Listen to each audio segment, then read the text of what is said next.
When John and I first started working on PlayStation Vita over 2 years ago and got our first glimpse of what it could do, we became excited by the possibilities it offered for creating an all-new Uncharted experience.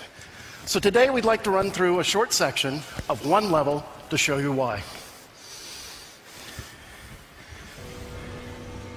Temple of Serpents.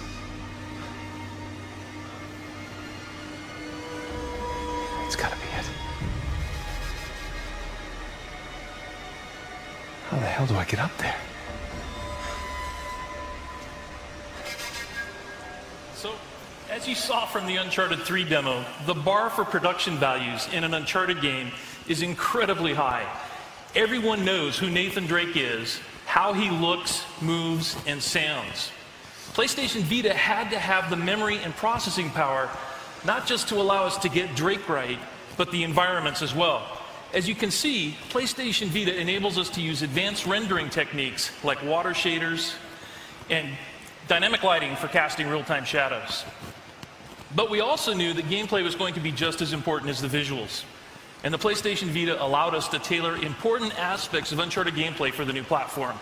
For example, Chris is going to alert this enemy deliberately so we can show off how our touch melee system works. Here, instead of using the square button for combat, the entire screen becomes a virtual button. You can just tap the fist icon, or you can touch the enemy directly to take him out. For traversal, we allow players to use traditional controls or touch. Here you can see that Chris is having Drake climb the wall by just using the sticks and buttons. We wanted to make sure that fans of Uncharted could simply pick up the game and play it using controls they were used to. But in places where it made sense, we've incorporated PlayStation Vita controls. So here Chris is using the 6-axis to tilt in the direction he wants Drake to jump. The great thing is, you're not go ahead and jump. There you go. The great thing is you're not locked into one set of controls or the other. You can tap, use the buttons and sticks, or combine the two. We kind of have a motto, play the way you want. Here's another example.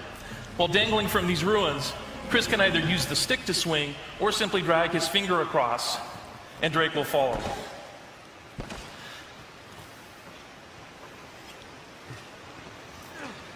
To get across this chasm, same idea. Chris can have Drake jump action style by running and pressing the X button, or he can tap on the ledge and Drake performs a cinematic leap.